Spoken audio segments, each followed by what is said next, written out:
Sepatutnya kan aku buat video ni semalam, tapi semalam aku ada kat katil je, aku berehat je. Aku tak tahu kenapa semalam aku mula-mula rasa macam batuk aku ni makin baik, tiba-tiba dia jadi teruk semula.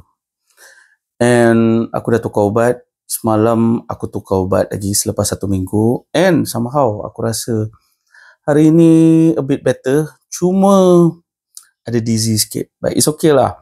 Aku rasa aku dah boleh buat kerja dah lepas ni. Hopefully hari Senin aku dah boleh mula kerja. Nak cerita pasal progress, nothing much really actually. Nak cerita, aku hanya buat konten saja. Korang tahu tak, aku dah tak buat live TikTok. Aku rasa aku nak start buat live TikTok balik lepas ni. Sebelum ni aku akan spend setiap hari 30 minit. Cuma aku terpengaruh dengan mak aku sebenarnya. Mak aku ni pun dia dealer public goal juga. Sebenarnya malas kan, salahkan mak pula. Tapi tak apalah, mak aku dealer public goal. Cuma strategi dia itu, pertama dengan orang yang dia kenal, kedua dia pergi join booth. Booth ni bukan aku punya kekuatan lah. Kekuatan aku buat konten, tengok kamera, bercakap depan kamera kan. Tapi nak bercakap depan-depan tu aku macam tak terkeluar kata-kata aku.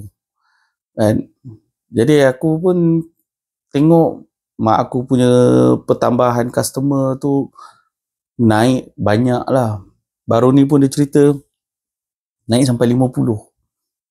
Punyalah ramai orang, naik sampai 50.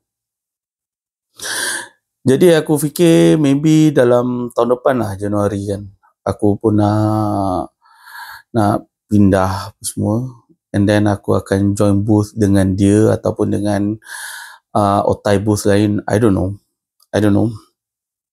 Itu dalam fikiran aku lah. Aku nak spendkan time aku sampai hujung tahun buat konten, and I think maybe next week atau next 2 weeks aku akan start live balik. Sebab kat TikTok aku punya follower dah makin ramai. Cuma aku tak dapat nak convert diorang jadi customer.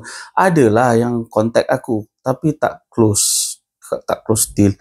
Adalah yang close deal juga tapi 1 orang. Itu pun customer dari syurga, which is very awesome. Kan? Customer dari syurga tu macam mana? WhatsApp, reply, faham, kita boleh buat. Contohnya macam kat aplikasi Public Goal tu, kita kena update kita punya profile, kita kena update kita punya bank statement. Bank statement ni bukan nak tengok transaction pun, cuma nak make sure account bank tu betul dengan nama tu betul. Kan? Itu je. Lepas tu nak kena update IC contohnya kan.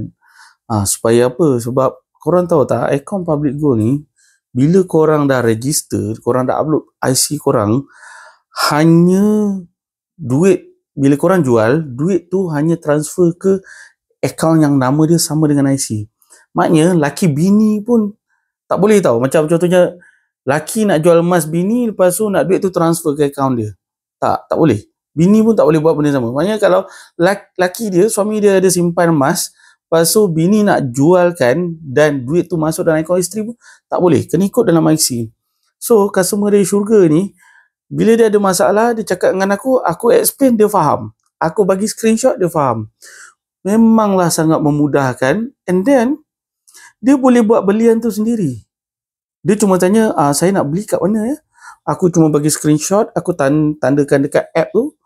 Screenshot app tu kan, aku tandakan. Lepas tu, tiba-tiba je, saya dah buat belian 2 kali. Which is, wow, mudahnya. Jadi aku percaya, customer dari syurga tu ada kat luar sana. Cuma belum jumpa aku lagi. Ataupun dealer lain dah jumpa lah kan. Aku rasa aku boleh, walaupun aku nak masih di fasa tumbuh kan, tengah growing phase. Aku rasa memilih customer ni penting supaya kita tak semak otak. Some people they are difficult to talk to. Susah, aku pun tak tahu kenapa. But some people they are very easy. And aku pun berusaha untuk menjadi mudah untuk peniaga-peniaga lain kan. They just trying to make a living. Diorang cuma nak cari duit, nak hidup, nak makan.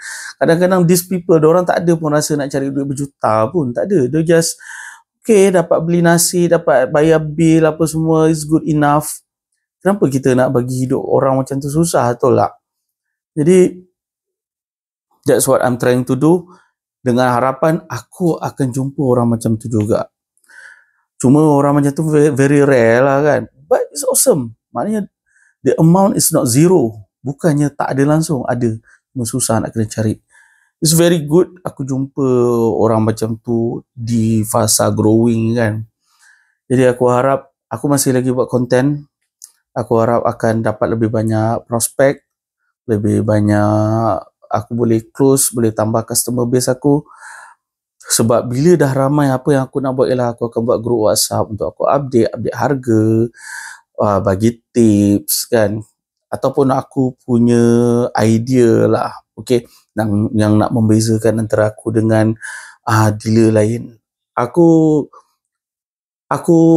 tengah berusaha untuk tambahkan follower aku kan. Aku rasa kalau ada customer aku yang golongan peniaga, mungkin aku akan promotekan bisnes diorang. Logik aku macam ni. Katakan aku ada follower masa tu lah berangan kan 10,000 ke 20,000 ke, I don't know. And then aku boleh cakap, okay, ni customer aku, dia ada meniaga sendiri, ni barang dia kan. And then because of aku buat promosi macam tu, bisnes dia laku, dia buat untung banyak, dan dia boleh tambah simpanan emas dia, which benda tu akan datang balik kat aku. Aku rasa itulah satu cara untuk aku membezakan antara diri aku dengan dealer lain.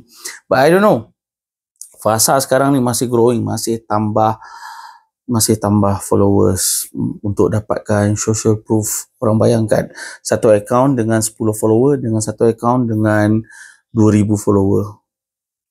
Ada cara orang perceive account tu pun lain. Jadi aku sebenarnya kagum tau dengan orang yang berminat nak follow dengan account-account kecil ni. Macam apa dalam fikiran korang sampai korang berminat nak follow account kecil? Sebab ada orang dia akan follow bila katakan account kecil, lepas tu dia dah jadi sampai 100 kan. Ada orang kata, ni 100 lah, okey lah, mungkin dia tengah growing. Nanti bila naik 200, 200 lah, lepas tu sampai 1,000. Ada orang bila bawah 1,000 dia tak nak follow. Macam aku, contohnya, aku kalau account kecil, aku macam melainkan konten tu very very good kan. I don't know lah, kalau aku tak ada, honestly aku tak rasa konten aku ni excellent in nature kan. But I'm trying my best, whatever I can do right now. I think that's all. Pada yang nak tengok episod sebelum ni, aku akan letak kat sini, ataupun yang mana ni nak tengok dari nombor 1, aku letak juga playlist kat sini. Thank you so much. Nanti aku post lagi. Assalamualaikum.